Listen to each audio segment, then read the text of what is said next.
بسم اللہ الرحمن الرحیم۔ السلام علیکم ورحمۃ اللہ وبرکاتہ۔ خالہ نے میری طرف دیکھا اور نفرت سے زمین پر تھوک دیا۔ یہ منظر دیکھ کر میری آنکھوں میں آنسو آ گئے۔ اتنی نفرت ان کے دل میں میرے خلاف کیوں بھری ہوئی تھی؟ اسی وقت خالہ جیسے پھٹ پڑے، کہنے لگے ہاں مجھے اس سے نفرت ہے اور اس کی ماں سے بھی، کیونکہ دوستو اس دنیا میں انسان کو آگے بڑھنے کے لیے، زندگی کی خوشی غمی سروائیو کرنے کے لیے رشتوں کے سہاروں کی ضرورت ہمیشہ ہی رہتی ہے اور ہمیشہ رہے گی۔ خوشی ہو یا پھر غمی، انسان کو ساتھ کی ضرورت پڑتی ہے۔ اور ہمارے ساتھ کون ہوتے ہیں؟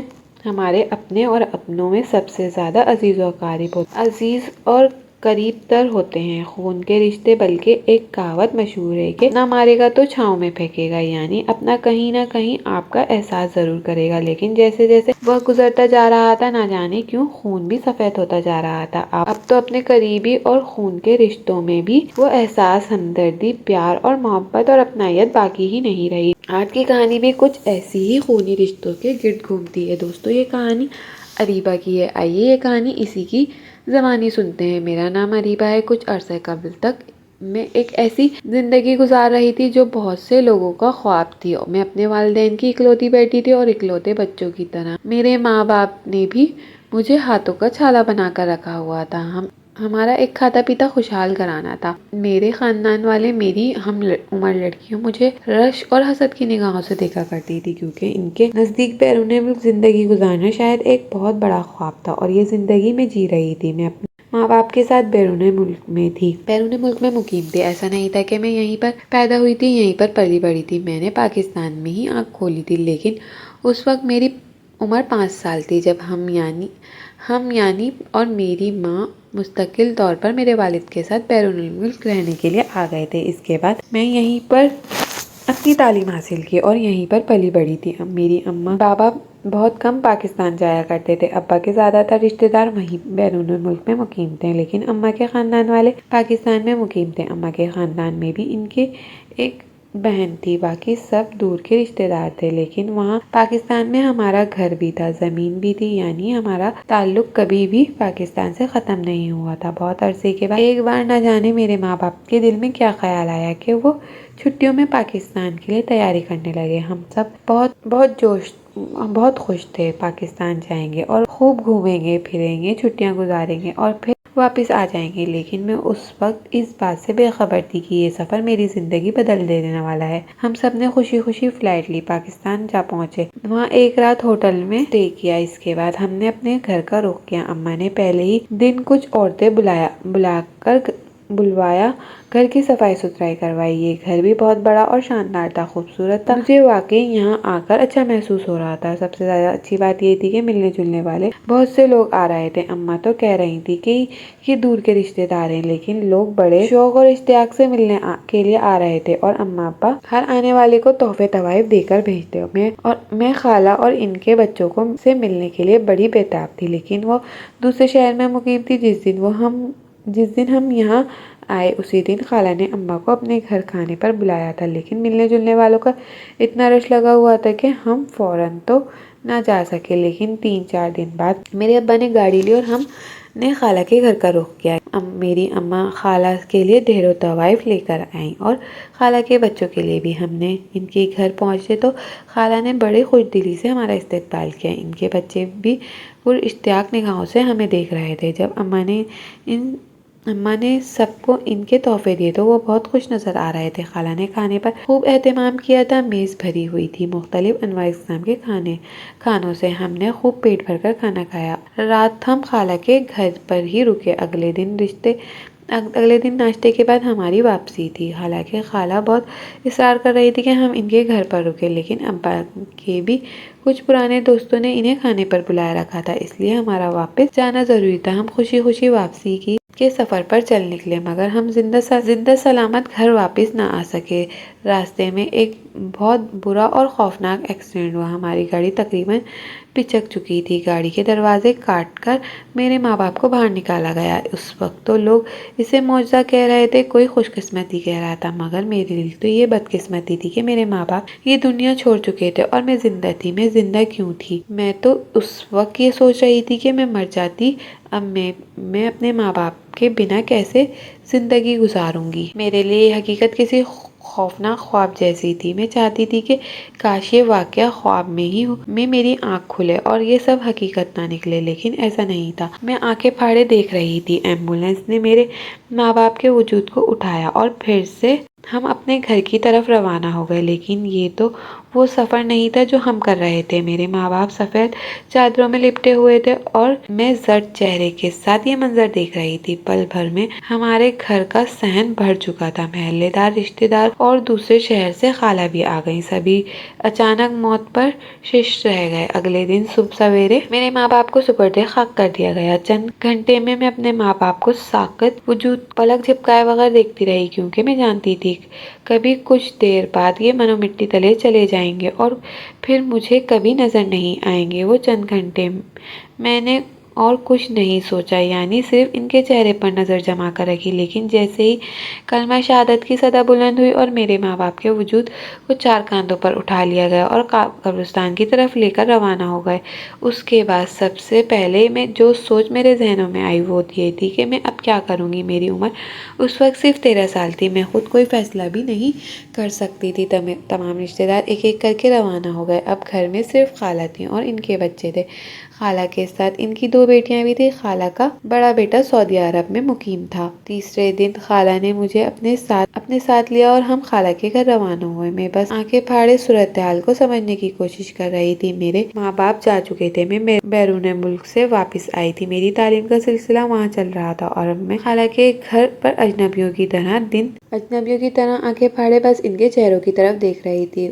پھر خود ہی خالہ نے فیصلہ کیا کہ اب میں باہر تو واپس نہیں جا سکتی اکیلی۔ میرے والد کے قریبی رشتے داروں نے صرف فون پر اظہار افسوس کیا تھا۔ خیر، وقت یوں ہی دھیرے دھیرے گزرتا رہا۔ 2 ماہ تک میں اس صدمے سے باہر نہ نکل سکی۔ 2 ماہ بعد خالہ نے مجھے قریبی اسکول میں داخل کروا دیا، لیکن جب میں اسکول میں پہلے دن گئی تو میں نے دیکھا یہ ایک نہایت ہی خستہ حال اسکول تھا، جس کی نہ تو عمارت کا کوئی حال تھا، نہ ہی کوئی پڑھائی اور نہ ہی اساتذہ کا۔ اسکول سے واپس آ کر میں نے خالہ سے یہ کہنا چاہا، لیکن جیسے ہی میں نے بات شروع کی ان کے ماتھے پر پڑ گئے اور شروعات تھی وہ صرف 2 ماہ کے بعد میں نے رویوں کو بدلتے ہوئے دیکھا۔ میں نے آنکھوں میں اپنائیت کی جگہ اجنبیت دیکھی۔ میں نے خون کے رشتوں کو دور ہوتے ہوئے دیکھا۔ آہستہ آہستہ خالہ کا رویہ ہر گزرتے دن کے ساتھ میرے ساتھ برا ہونے لگا۔ اسی طرح 1 سال گزر گیا اور جانتے ہیں 1 سال بعد کیا ہوا؟ 1 سال بمشکل میں نے اسکول میں تعلیم حاصل کی۔ اس کے بعد میری تعلیم کا سلسلہ بھی روک دیا گیا۔ خالہ کچھ دن بیمار ہوئی۔ انہوں نے مجھے کہا تم اسکول نہ جاؤ، چند دن کی چھٹی لے لو، اور پھر چند دن پھر کبھی ختم ہی نہ ہوئے۔ حالانکہ ان کی 2 بیٹیاں تھیں، لیکن اس کے باوجود گھر کے ہر کام مجھ سے کہتی۔ آہستہ آہستہ مجھے محسوس ہونے لگا کہ جیسے میں اس گھر میں نوکرانی ہوں، اور میں بھی خاموشی سے ہر کام کر دیا کرتی تھی۔ کہیں نہ کہیں میرے دل میں شاید یہ خوف بیٹھ چکا تھا کہ میں بن ماں باپ کی بچیوں میں ان کے رحم و کرم پر ہوں۔ اس گھر میں صرف ایک فرد تھا جو کبھی کبھار میری حمایت میں بولا کرتا تھا، وہ تھے خالو۔ لیکن اس 1 سال کے دوران میں بھی اچھی طرح جان چکی تھی کہ خالو کی بھی گھر میں کوئی اوقات نہیں۔ ویسے تو وہ دوسرے شہر میں نوکری کرنے کی غرض سے رہتے ہیں، مہینے میں 1 آدھ بار گھر پر آیا کرتے تھے، وہ بھی صرف 2 دن کے لیے، اور یہ 2 دن بھی خالہ ان پر چیختی چلاتی رہتی۔ ہر گزرتے دن کے ساتھ خالہ کی شخصیت مجھ پر گھلنے لگی۔ میں حیران رہ گئی کہ یہ عورت میری ماں کی بہن ہے۔ میری ماں خوبصورت، پڑھی لکھی، نرم لہجے میں بات کرنے والی ایک مخلص عورت تھی۔ وہ جس سے بھی بات کرتی تھی وہ ہر کوئی اس کا گرویدہ ہو جایا کرتا تھا۔ لوگ میری ماں کی تعریفیں کرتے نہیں تھکتا تھا، اور میری خالہ یہ تو میری ماں کی بہن لگتی ہی نہیں، وہ چیخ چلا کر بات کرتی ہے۔ وقت دھیرے دھیرے گزرتا رہا، اور پھر گزرتے وقت کے ساتھ ساتھ میری صحت بھی کمزور ہونے لگی، کیونکہ مجھ پر کام کا بوجھ تھا۔ اسکول کی تعلیم ختم ہو چکی تھی اور گھر کے تمام کاموں کی ذمہ داری میرے کندھوں پر آ چکی تھی۔ اس وقت میری عمر 15 سال تھی، مگر میں 10 سال کی دکھائی دیتی تھی۔ اس دوران خالہ کا اکلوتا بیٹا سعد بھی سعودی عرب سے واپس آیا، اور چند دن میں ہی میں نے دیکھا کہ وہ بھی ایک الگ شخصیت کا مالک تھا، اپنے باپ جیسا خاموش طبیعت اور نرم مزاج۔ خالہ کا بیٹا تو وہ لگتا ہی نہیں تھا۔ پاکستان میں 15 دن قیام کے دوران اس نے ماں کے ساتھ تھی 2 بار لڑائی ہوئی، اور وجہ میں تھی۔ اس نے میرے حق میں بولنے کی کوشش کی۔ پہلی بار جب اس نے میرے حق میں